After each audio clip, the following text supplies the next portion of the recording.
Good morning, Matt. Hi, Matt. Good morning, guys. How are you? Good, Terrific, thank you. terrific. How are you? Doing great. Thanks so much for taking the time to talk to me. Very welcome. I've seen the first few episodes, and I've got to say, between the characters and the songs and the stories and the guest stars, it's so much fun. I'm sure you guys worked really hard on shooting it, but I wonder what the experience was on such a unique project. It was terrible. It was a terrible experience from start to finish. It was a laughless couple of months. It was great, man. It was great. We had an absolute riot, and you know, from the very first day to the very end of it, we were having absolute hysterics. And it was very difficult to have a script like that and not sort of pay homage to it. Like, you know, every day was completely new. We had a different guest star coming in every week. You know, really great guest stars we had.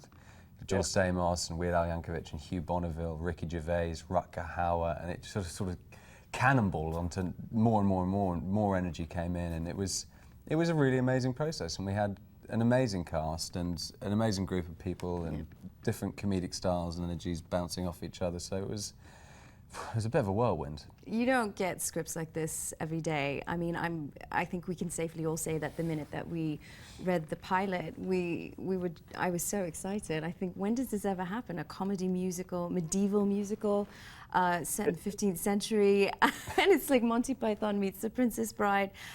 It's a dream role. We get to do things that we'd never even thought of, like dancing with horses. We thought about it, we'd just only been in a shower.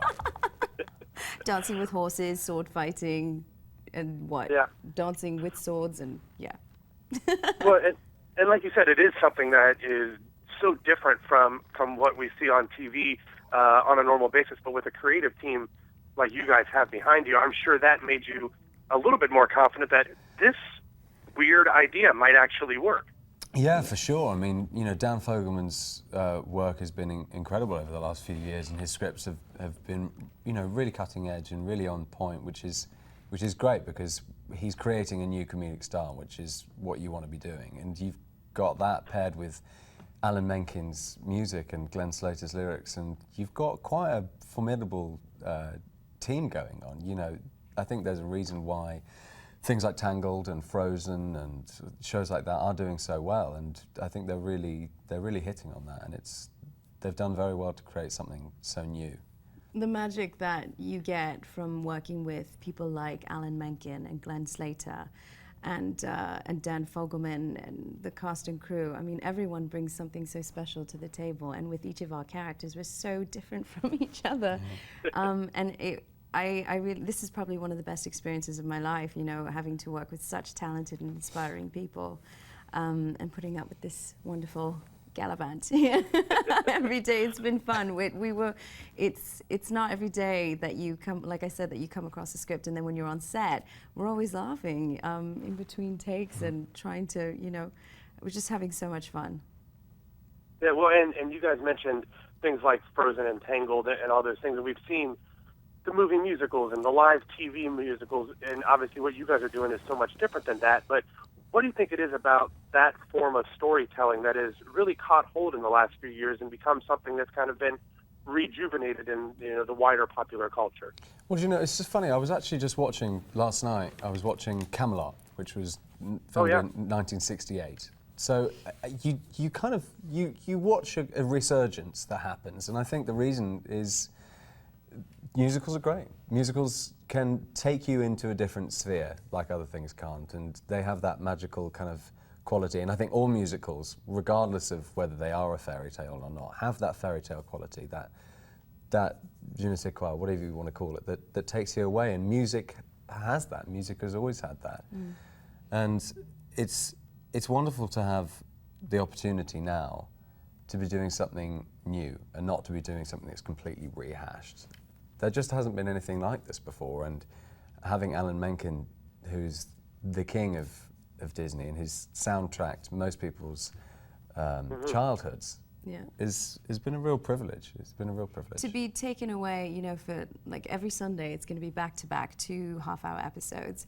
and it's a chance for the big, you know, the big kids in us, that childlike innocence, to be taken away for 1 hour and to be entertained with laughter and music and infectious and cheeky storylines. It's just so refreshingly different, and I think it's going to pull at the heartstrings where it needs to and make people laugh and just, you know, not think about work and responsibilities and paying the mortgage and all that. It's going to be a fun hour every Sunday night. I couldn't agree more, and I know you can't probably, you don't want to give away too much about what comes up in the 8 episodes, but do each of you have a specific moment, whether it's in the script or from shooting, that really kind of sums up the experience of doing these 8 episodes for you each? I don't know if I could say in one thing what summed up my experience. I mean, Love is Strange. there are some musical numbers in it that really blew us away, and you know, we had an incredible time and did some of the most wonderful things, and we're shooting all across England. Almost every single day was outside in castles and landscapes and ruins, and the most incredible thing. I mean, Gallavant's a show about an anti-hero. You're watching a real guy and he's rebuilding himself, and through that process we both ended up learning a lot, you know, about each other and about the characters, and it was a kind of wonderful transformation. So, I mean, to answer your question, there isn't really one moment. It was sort of We were so 8 spoiled. episodes worth of it. Yeah, we were spoiled for choice. Spoiled rotten. I mean, you see the amazing backdrops, and you're thinking, this is real, you know, the backdrops of the Cotswolds and Wales, and it's like Jane Austen land. Yeah. And to be in the midst of that, and the costumes and everything, I find myself pinching myself at times, and you know, certainly our musical numbers that we did together, and with Luke, for example, in our storyline, they're so funny. I mean, stuff like this just doesn't happen. Well, like I said, I've seen the first about half of the season, and it's as much fun as you can hope for. So I wish you both the greatest success with it, and hope we see even more from both of you. Thank you very much, Matt. Thanks. Thanks so much. Have a good day, guys. You too. Thank you. Bye-bye.